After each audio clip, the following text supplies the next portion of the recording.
Іванна Климпуш каже, вона зробила наголос на необхідності повнішої присутності держави Україна в Закарпатті. Що мала на увазі вона? Чи мала на увазі соціальну роль держави, зарплати, пенсії, медицину або сильну руку карних органів та прокурорів? Трудно нам сказати. Іванна Климпуш – приємна жінка з приємним голосом. Однак вона то зробила той наголос на необхідності повнішої присутності держави. Ну якої ще повнішої присутності? Як ви кажете, можливо, вона б запропонувала підняти зарплату в Закарпатті, пенсії, або зупинити вирубку карпатських лісів? Ні, ми того від неї не чули. Але якщо мала вона в виду присутність держави тут, що замість соціальної ролі держави, хорошої зарплати, пенсій, доброї медицини, якісної школи та захист Карпат, мала в виду, що треба тут включити карні органи проти людей, то, думаю, ми з нею не згідні. Вона, її батьки, її предки народились в Закарпатті, а тому, я думаю, що вона б найбільш могла на цьому форумі стати горою захисту цього краю від свавілля чиновників київських і взагалі за цілі 30 років. Цікаво, що вона ще сказала про таку одну загрозу. Вона згадала про місцеву феодалізацію політичних проєктів в Закарпатті в політичному, в економічному житті. У відсутності офіційного економічного життя, якщо це населення, каже вона, не охоплене феодалами, то люди захоплюються сусідами або тими, хто має більше грошей, а не власною державою, яка за людей, може, додаємо, самі забула, хоч мала мати свої соціальні пріоритети. Правда, промовчала вона про феодалів всеукраїнських, дніпровських, олігархів-узурпаторів та те, що державна сила мала бути, або її зовнішнє управління сьогодні вже зафіксовано цілим світом. Уви, держава має зовнішнє управління. Хотіла вона сказати щось із висновків для дводенної дискусії і пропонувала, щоб те, що лобіюють закарпатці, каже вона, щоб почули в Києві. Та ми згідні з вами. Ми вже 30 років лобіюємо ті вимоги і ті, якби вирішити питання, допомогти Києву правильно вирішувати питання в Закарпатті, соціальні, духовні, національні, правові. Однако, уви, як вона каже, щоб почули в Києві, зацікавився ними Київ. І що він має, Київ, зробити на Закарпатті, щоб через діалог істориків, через суспільство, через відновлення пам'яток зробити все, щоб тут, на Закарпатті, Київ почув цей регіон. Сказала вона про те, що в минулому році було 80 років Карпатської України, і як вона в уряді важко пробивала святкування цього праздника. Правда, ми хотіли би сказати пані Іванні, що для нас, закарпатців, для русинів, Карпатська Україна та її діяння – це міфи, бо то, що хочуть робити ославлення цього свята, практично нема ніяких підстав для держави, оскільки Карпатська Україна, згідно заяв самих її прибічників, це була окрема карпатська держава, яка була окрема від радянської України Республіки. І коли, якщо б рахувати, що Карпатська Україна була державою з президентом, то коли прийшов сюди Радянський Союз, куди вона поділася? Невже Карпатська Україна як держава, як написано в Україні, Ужгороді, під пам'ятником Августину Волошину, Карпатська Україна – це незалежна держава з президентом, де вони ділися? Хто посмів перетворити сперва Карпатську Україну на Закарпатську Україну, а потім знищити і одну, і другу? Цікаво. Історики про це знають. Ми б навчили і членів цього форуму тих знань історії та юридичних підстав.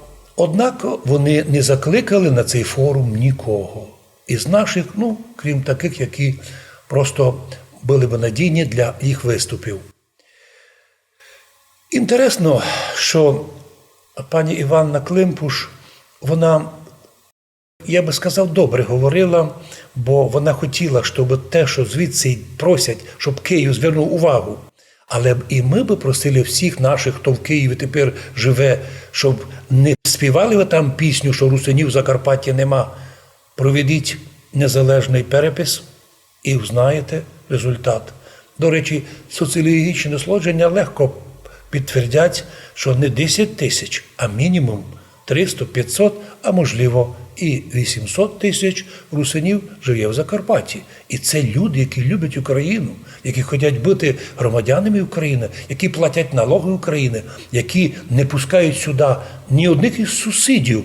І от за патріотизм закарпатців, зокрема русинів, нас загалом назвали сепаратистами, ненадійними, де рішили нам міняти куполи національні, церковні, а це уже повод говорити про серйозні справи.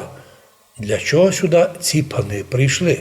Невжелі вони думають, що вони такі незнайки могли навчити нас чогось цікавого? Ми лише одно кажемо. Дуже добре, що цей форум пройшов. Дуже добре, що ми вислухали цих панів. Нічого нового вони нам не сказали, нічого конструктивного не придумали. Думаємо, що і в Києві нічого конструктивного владі не дадуть. Лише скажемо, що до цього форуму сайт «Українська Правда» розразилася великою статтею антирусинською, в якій так глибоко і так злобно висміяла всіх, хто в Закарпатті живе і хто пройшов на виборах, хто не прийшов.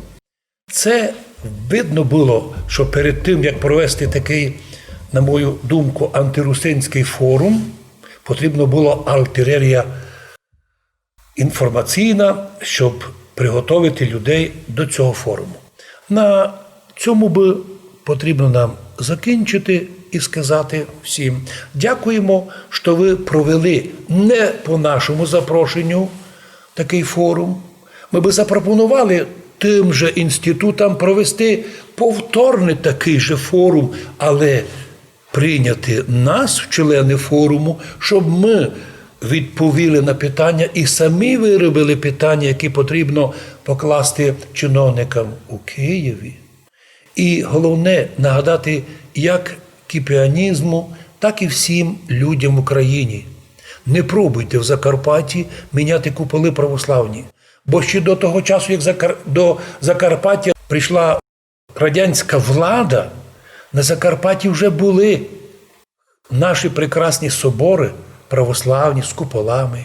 Закарпаття 1150 років православне. А тому нам і надалі приємно буде будувати собори з красивими цибульками. Це ведь стара греческа традиція, не московська, не владивостокська, не японська, а саме греческа. Ми від греків взяли цю традицію. І ми до сих пір пам'ятаємо, як благо було, що ми прийняли, як русини, 1150-річний народ православ'я зі Сходу. І ми будемо берегти православ'я, бо у нас виходу нема.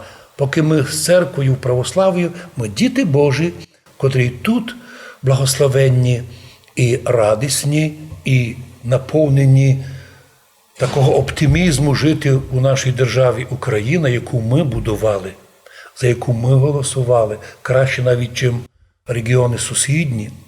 Але ми хочемо, як сказала пані Інна Климпуш, щоб наші ідеї, наші побажання І наші лобіювання, наші питань достукатися до Києва і не посилати сюди такі форуми з чужинцями, а прийти самим і без посередників поговорити з нами.